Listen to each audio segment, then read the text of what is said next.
With 4 green arrows in a row and over 1 million in rank gained in those weeks, I've already made 1 transfer so far this game week, from Matheus Cunha to Chris Wood.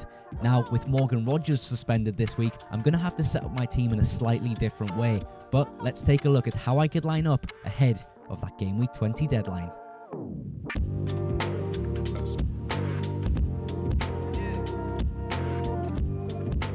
Welcome back, FPL managers, and of course you can see straight away from this graphic that I'm playing a back four this game week, which is something I haven't done all of this season. I don't think I did it much last season either, but just quickly before I get stuck into the players, if you do enjoy today's video, make sure you drop a like, and if you aren't yet subscribed, make sure you hit that sub button. I'm trying to hit 1,000 subs before the end of the season, so every little sub really does help me out. But let's talk about the lads. Why am I playing a back four this game week? Well, Morgan Rogers picked up his 5th yellow card last game week, and of course that means he's suspended for this game week with that amazing Leicester at home fixture that Villa have.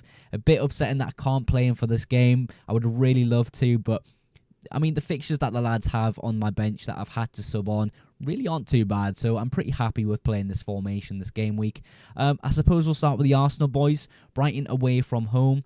On paper, the fixture isn't ideal, but my opinion on Brighton at the moment is they're still not acting as that cohesive unit. Still attacking pretty well, but defensively they do break down pretty often. I think Arsenal take control of this game, to be really honest. Away from home, they're normally a bit more pragmatic and a bit more defensively minded, and perhaps we see that in this fixture. So yes, not ideal on paper, Brighton away from home, but still, I think it's a decent enough fixture for the Arsenal boys in defence. Trent, Manchester United at home.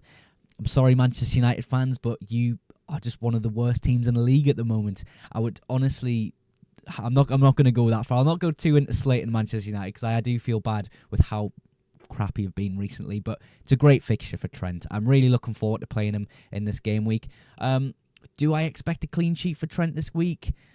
I'm kind of in two minds about it, but it depends what Manchester United show up. If it's the Manchester United that we've had in the past few weeks, easy clean sheet, but still, there's some doubts with just the nature of the fixture, how fiery it gets, how intense it gets.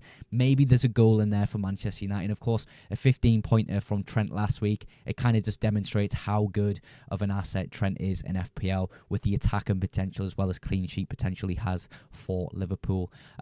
2 players on the right-hand side here, Kirkes and Robinson. Kirkes first, obviously with that Everton at home fixture. Initially, I really wanted to bench him this game week and play Morgan Rogers, but I'm having to start Kirkes this game week. And the more I think about the fixture, the more I actually quite like it for Kirkes and Bournemouth. Yes, it's at home, which is great because Bournemouth normally do pretty well at home. But when you think about Everton in front of goal, they're really struggling to score this season. I think Leicester and Ipswich have more goals than them this Premier League season, which should tell you all you want to know about this Everton fixture for Kirkes. I think it's a pretty decent one, in all honesty. Robinson, Ipswich at home. I mean, we've just seen what Ipswich done to Chelsea. They've got that quality in Omari Hutchinson, Delap, Sammy Schmodix, and I will subtly mention Jack Clark as well. Of course, he used to play for my team, Sunderland, but yeah, Fulham are really good this Premier League season. Potential European place if we can turn some of them recent draws into wins. I still think they've been absolutely amazing so far this Premier League season, and people are still bringing in Robinson for his good run of fiction. And of course, this week, Ipswich at home.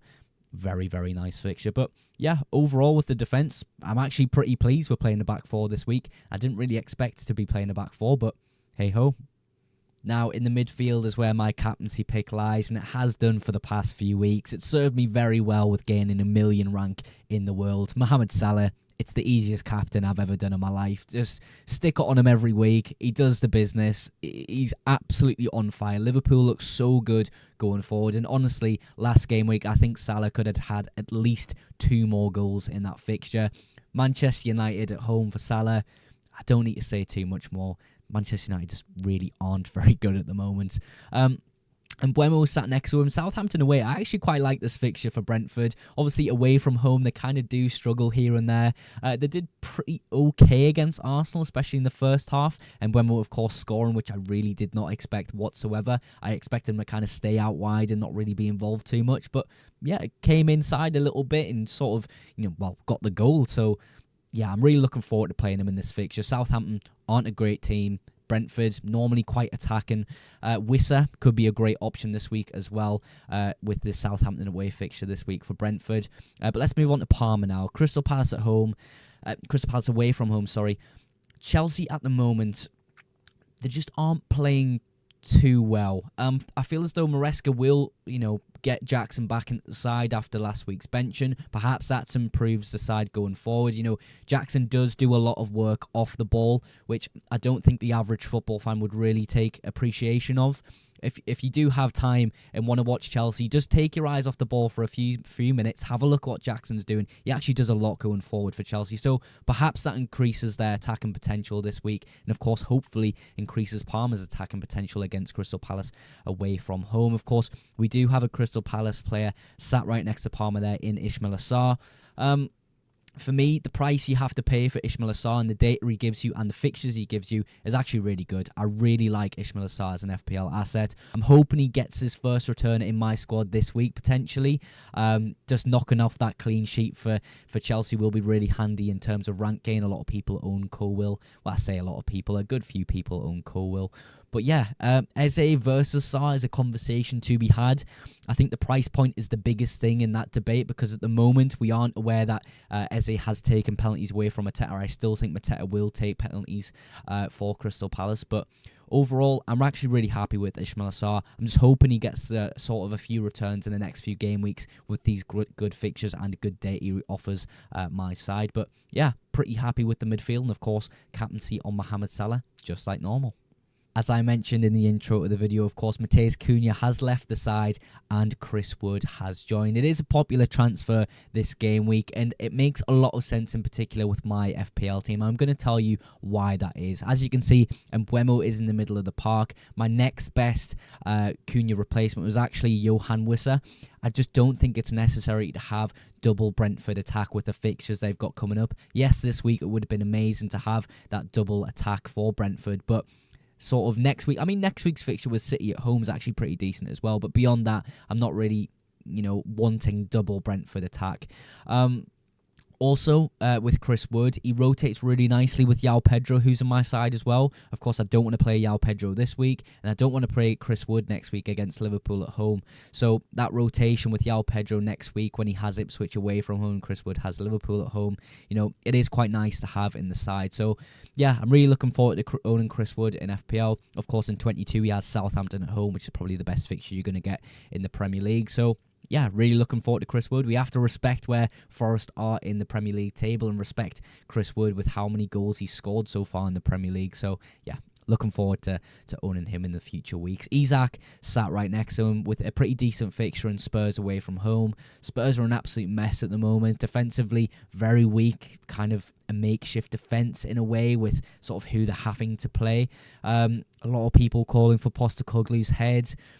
Who knows what's going to happen in this fixture. I do think Newcastle come out on top, to be really honest with you.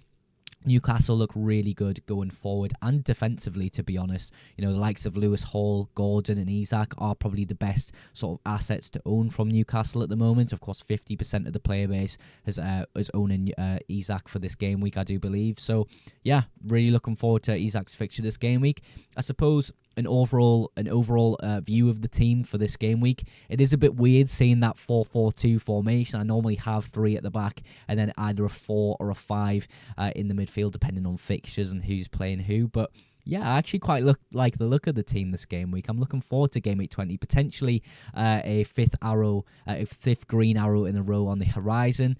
Sort of good fixtures over the course of all these players here. So potentially the 5th green arrow in a row there, but I'm not going to get too excited, of course. We'll just see how we go in game week 20, but I'm looking forward to the next few weeks in FPL, feeling a lot better with my team and how I'm performing with my transfers and everything. So yeah, looking forward to game week 20. As always, to outro my videos, I'd like to give you guys at home a big thank you for supporting the FPL Mugs YouTube channel. If you have enjoyed today's video, drop a like, and if you aren't yet subscribed, make sure you do for future FPL videos and deadline streams. But that's absolutely everything for today's video. Thank you again so much for watching, and I will catch you in the next one. Bye for now.